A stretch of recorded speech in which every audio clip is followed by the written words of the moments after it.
清醒童话镇陪你读人心。Hello， 大家好，欢迎回到清醒童话镇。今天我们要讲的这一对，正是国民 CP 杨过和小龙女，金庸宇宙里的颜值天花板，神仙眷侣。颜值天花板是没错，但是神仙眷侣就不敢恭维了，更像是高危恋爱实录。哈哈哈哈哈哈！怎么个高危法呢？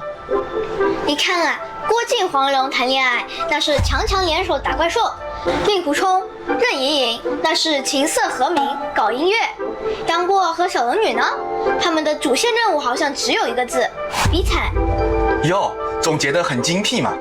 真的，我算了一下，全书大概3/4的时间，他俩都是分开的，要么你找我，我躲你；要么是我中毒了，不想拖累你；要么就是你也残废了，我也重伤了。我就是想不通了，明明两个人爱对方爱得要死，也没有什么杀父之仇这种硬性阻碍，为什么非要谈得这么累？这就是咱们今天要聊的核心。很多人觉得他们苦，是因为江湖险恶，但在我看来，真正让他们一次次分手的，不是金轮法王，也不是李莫愁，而是他们自己性格里的雷。性格雷？对，这是一场长达16年的排雷游戏。我们就化身情感侦探，重回案发现场。我们倒要看看这两个明明拿了王炸牌的人，是怎么凭实力把一手好牌打得稀烂，最后非得等到家破人亡了才能在一起的。一切悲剧的源头就在终南山下那个著名的晚上。别提了，那个尹志平太坏了，趁小龙女被点穴动不了，居然偷偷亲了她，太卑鄙了。坏人当然可恨，但小龙女第二天的反应才是导致分手的关键。早上醒来，她误以为昨晚的人是杨过，羞涩地说：“既然我们已经这样了，你心里有我就好。”这话没毛病啊，但对象搞错了。杨过昨晚被拉去练了一夜蛤蟆功，压根不知道发生了什么。他一脸懵：“姑姑你怎么了？是不是走火入魔了？”这时候正常人难道不该问清楚吗？坏就坏在小龙女接着问：“你会娶我吗？”杨过大惊失色，回了句直男名言：“做我妻子，我从来都没想过。”完了，这天聊死了。这句话直接让小龙女崩溃。在她的逻辑里，你昨晚都那么亲密了，现在还跟我扯师徒名分，你想赖账吗？她觉得杨过在玩弄感情。可是他为什么不对峙呢？骂他一句也好啊。这就是小龙女的死穴，拒绝沟通。她认为这种事是天大的事，既然你做了，你就该懂。如果你装不懂，那就是负心汉。哇，这也太傲娇了吧，连个解释的机会都不给。没错，她把默契看得比沟通重，于是她气得吐了一口血，扔下一句：“你自己做的事自己清楚”，转身就走了，留下一脸懵的杨过在风中凌乱。这一跑就是好几年，杨过满世界找姑姑，却根本不知道自己错在哪里，太气人了。如果当时有微信，小龙女发个问号过去，或者杨过发个昨晚我去练功了，这事2秒钟就解决了。那也不一定，以小龙女的性格，肯定第一时间把杨过拉黑了。所以说，第一次分手不仅是败给了坏人，也是败给了拒绝沟通。一个认定亲了就要负责，一个真的啥都不知道。好不容易，杨过在江湖上摸爬滚打，终于在英雄大会上见到了姑姑。这一段本来是高光时刻，杨过、小龙女联手打败了金轮法王，当着一众武林人士的面大喊：“我就是要娶我师傅！”姑姑，你放心吧，过儿今生今世也只爱姑姑你一个。过儿要娶姑姑你为妻子。这一段真的很帅，杨过简直是反封建礼教的先锋，特别燃。可是帅不过3秒，晚宴结束，黄蓉单独找小龙女聊了一次天，这次聊天直接导致了第2次断崖式分手。我对黄蓉真的有主角滤镜，但《神雕侠侣》里的她真的很像那种吹毛求疵的英文老师。她代表的是江湖规矩，她跟小龙女说了一番话，大概意思是：龙姑娘，你们现在爱得死去活来，没问题。但杨过还小，他不懂事。等他长大了，他发现全天下人都瞧不起他，都在戳他脊梁骨，他会后悔的。到时候他会恨你毁了他的前程。这话术太熟悉了，这就是典型的道德绑架加贩卖焦虑啊！我是为了你好，所以你得离开他。关键是小龙女还信了。为什么？小龙女不是不在乎世俗眼光吗？她不是一直特立独行吗？怎么黄蓉几句话就把她忽悠瘸了？因为自卑。女神也会自卑吗？你别看小龙女平时冷冰冰的，她在杨过面前其实极度不自信。她比杨过大，加上自己没读过书，又不懂人情世故，所以她一直隐隐觉得自己会成为杨过的累赘。黄蓉精准地扎在了她的软肋上，所以她觉得离开杨过才是对她最大的爱。对，她留下一张纸条，上面写着为了你好。然后为了彻底断绝杨过的念头，她甚至还随便找了个老头要嫁了。这真的太降智了，这哪里是爱啊，这是自我感动。他问过杨过吗？杨过可能觉得只要跟你在一起，被天下人骂死我也乐意，但他非要替杨过选一条对的道路。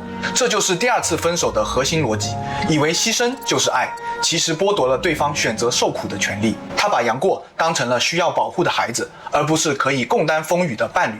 结果呢？杨过为了找他，差点死在绝情谷。真是伤敌1000，自损800。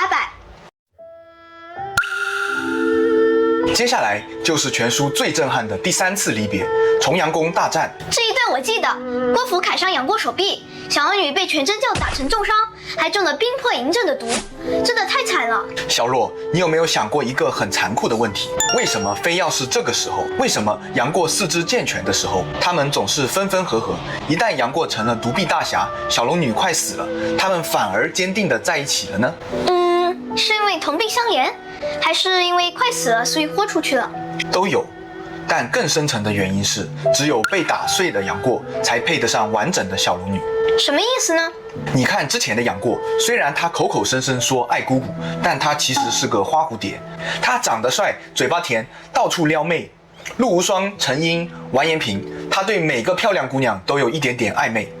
他的心是不定的，他还在贪恋这个花花世界。就像一个没玩够的小男孩，虽然知道家在哪里，但是总是想在外面多逛逛。没错，而郭芙那一剑，物理上砍断了他的手，精神上砍断了他的虚荣和退路。他成了一个残废，一个被社会抛弃的人。这时候他才猛然发现，这个世界上唯一不嫌弃他，唯一把他当成宝的，只有姑姑。所以他在重阳宫浑身是血，当着全真教那群臭道士的面，也要和小龙女拜堂成亲。那一幕有一种毁灭式的浪漫。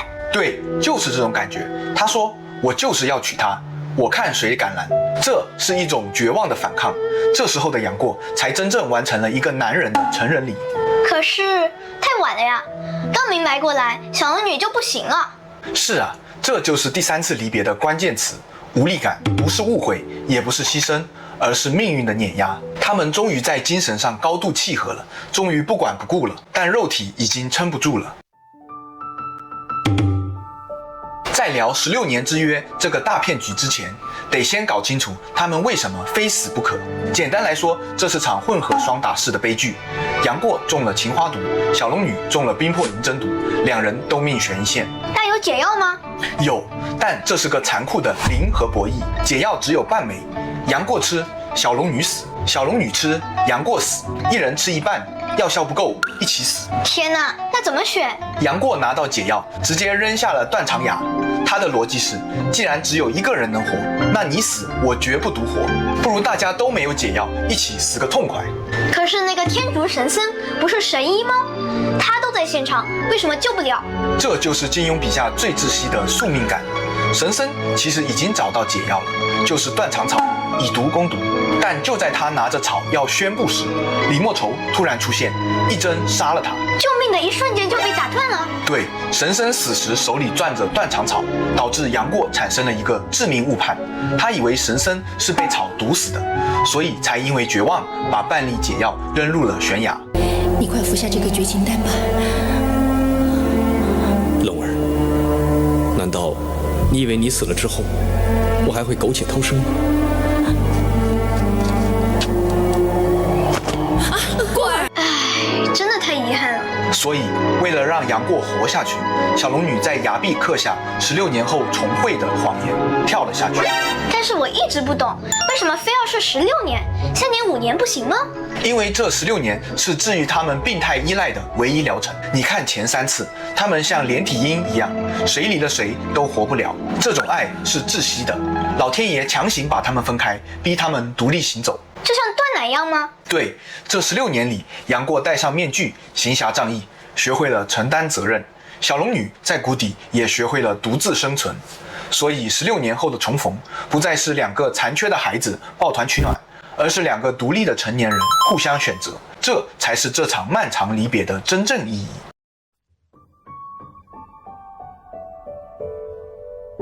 好了，咱们把这4次分手都讲述完了。钟南山是沟通能力的缺失，英雄大会是自我价值的丧失，重阳宫是被生活毒打后的觉醒，断肠崖是独立人格的重塑。听你这么一盘，我突然觉得真爱真的太难了，连杨过、小龙女这种顶配 CP 都要脱几层皮，我们普通人还谈什么恋爱啊？也不用这么悲观。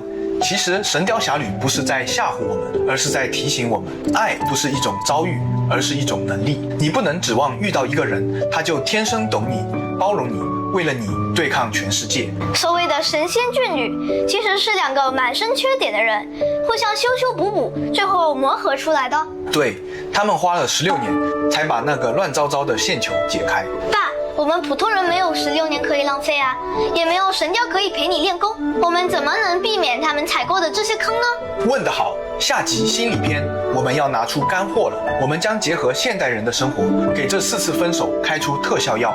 如果你也有不说就希望对方懂的疑问，或者总是觉得我配不上他，记得一定要看下集哦。好的，大家记得点赞订阅，免得像杨过一样苦等16年哦。清醒童话镇陪你读人心，我们下期再见，拜拜。